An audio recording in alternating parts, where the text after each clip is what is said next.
In the silent hours of October 16, 1946, justice descended not with fanfare, but with the creak of a gallows floor. Behind closed doors, 10 of the most powerful men from Hitler's inner circle met their fate. Each step to the noose marking the final punctuation on a world war that had claimed tens of millions. These weren't battlefield deaths or assassinations. They were executions, quiet, systematic, and largely unseen by the public.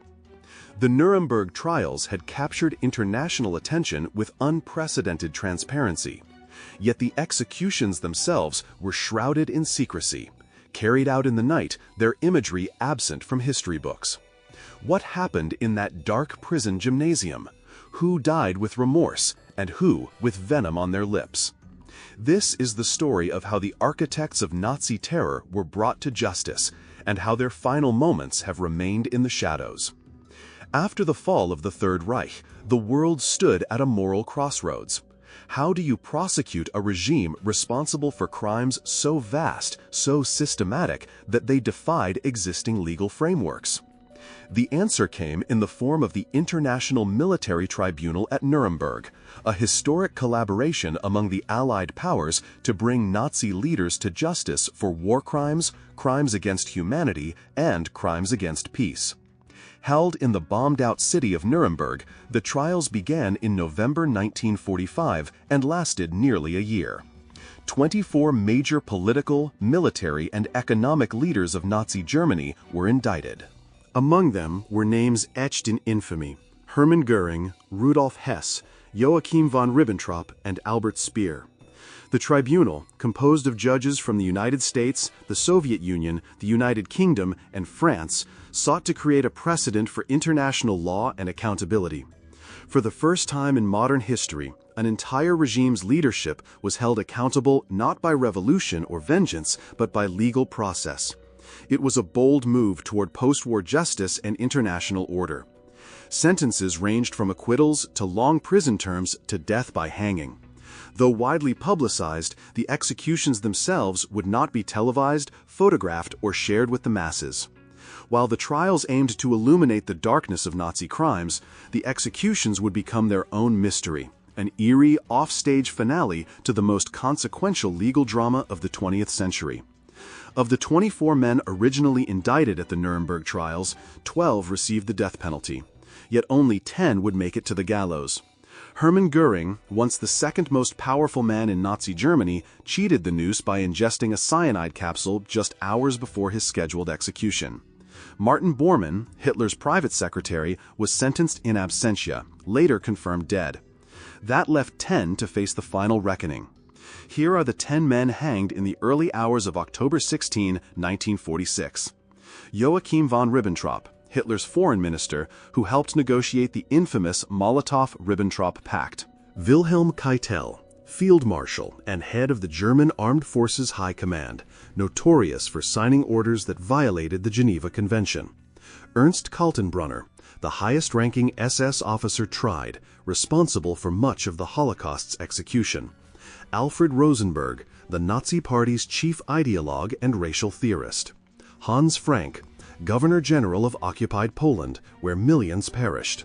Wilhelm Frick, co-author of the Nuremberg Laws that institutionalized Nazi racial policies. Julius Streicher, publisher of the violently anti-Semitic newspaper Der Stürmer. Fritz Sauckel, who orchestrated the forced labor program across Nazi-occupied Europe. Alfred Jodl, chief of the operations staff, who signed many of Hitler's orders. Arthur Seyss-Inquart, Nazi commissioner of the Netherlands, complicit in deportations and atrocities. Each was hanged for his role in engineering or implementing Nazi atrocities, a symbolic dismantling of the regime from the neck down. The executions took place in absolute secrecy. No cameras, no audience, only a handful of U.S. military personnel, a few chaplains, and the hangman, U.S. Army Master Sergeant John C. Woods. The setting was a converted gymnasium inside Nuremberg prison. 3 gallows had been constructed, draped in black. The executions began shortly after 1 a.m. on October 16, 1946, and were carried out one by one with grim precision. 1:30 a.m. Joachim von Ribbentrop was the first to ascend the scaffold. Once Hitler's trusted diplomat, he went to his death murmuring, "God protect Germany." "May I go now?" 1:44 a.m. Wilhelm Keitel, former field marshal, followed. He saluted stiffly and invoked God's mercy, saying, "I call on the Almighty God to have mercy on the German people." 1:52 a.m. Ernst Kaltenbrunner stood tall. Despite pleading for leniency during trial, he said firmly, "I have loved my German people and my fatherland." 1:59 a.m. Alfred Rosenberg, the ideologue of racial hatred, reportedly declines to make a final statement. 2:08 a.m. Hans Frank, the Butcher of Coland, asked for forgiveness and spoke of Christian redemption. 2:20 a.m. Wilhelm Frick shouted, "Long live eternal Germany," before being dropped. 2:40 a.m. Fritz Sauckel protested, "I am dying innocent," still defiant. 2:50 a.m. Alfred Jodl ended with, "My greetings to you, my Germany." 2:59 a.m. Arthur Seyss-Inquart, the final man, sought peace and understanding among nations before the trapdoor fell. Each execution was spaced about 10 to 15 minutes apart. The last body was removed before dawn broke over Nuremberg. These moments, meticulously documented by American officials, remain among the least seen but most symbolic in the aftermath of World War II. In the chill of that gymnasium-turned-gallows, each condemned man was offered a moment, a breath before the noose, a sentence before silence. For some, it was a final attempt to justify a legacy. For others, it was a muttered prayer or a cry into the abyss. Joachim von Ribbentrop stepped forward first, the black hood momentarily delayed as he looked toward the witnesses. His words, muffled but clear enough, spoke of peace, an appeal for unity between East and West, as if diplomacy might outlive the crimes it had cloaked. "God protect Germany," he said, then fell. Minutes later, Wilhelm Keitel marched stiffly toward his end. Even at the gallows, the general followed orders. He saluted smartly, then spoke to the heavens. "I call on the Almighty God to have mercy on the German people." His voice cracked, not from fear, but perhaps from shame. Others, like Ernst Kaltenbrunner, stood without apology. "I have loved my German people," he declared, his pride unshaken. He died as he lived, a man of conviction, however poisoned. Hans Frank, once the ruler of occupied Poland, took a different tone.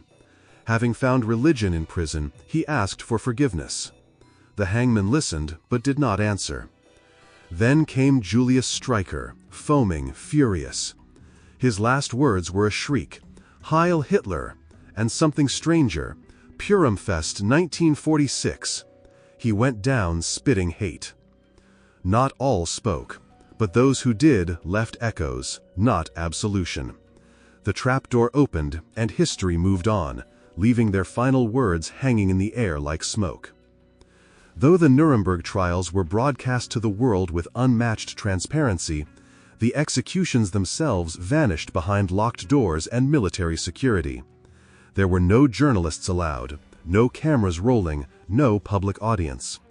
A few official witnesses recorded what they saw in written statements, but even those were kept under tight control. The Allies, after delivering the world's first international trial of war crimes, chose silence when it came to delivering the final punishment. Why? Part of the answer lies in dignity, not for the condemned, but for the process. The victors wanted justice, not revenge. There would be no public hanging, no spectacle to mimic the chaos of war. The executions were meant to close a chapter, not reopen wounds. A midnight execution in a prison gymnasium sent a clear message. This was law, not vengeance. But there's another reason, one less noble. Executions, no matter how justified, are disturbing.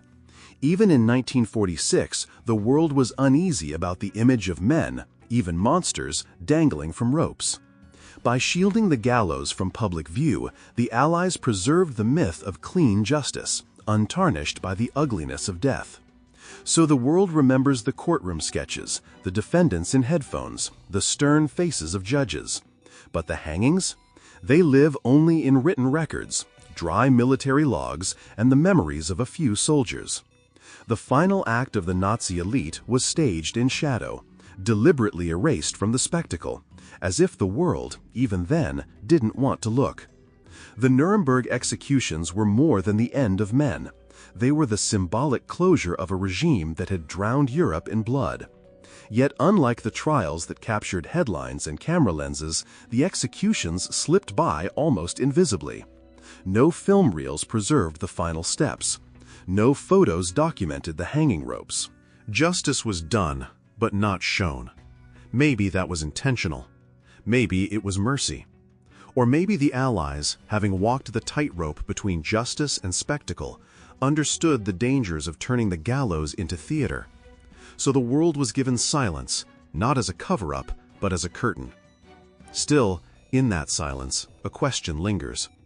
We saw their crimes exposed and their verdicts read aloud, but we were never allowed to witness their end. As history moves further away from that fateful night in 1946, we must ask, what does it mean to see justice, and what does it mean when we're told not to look?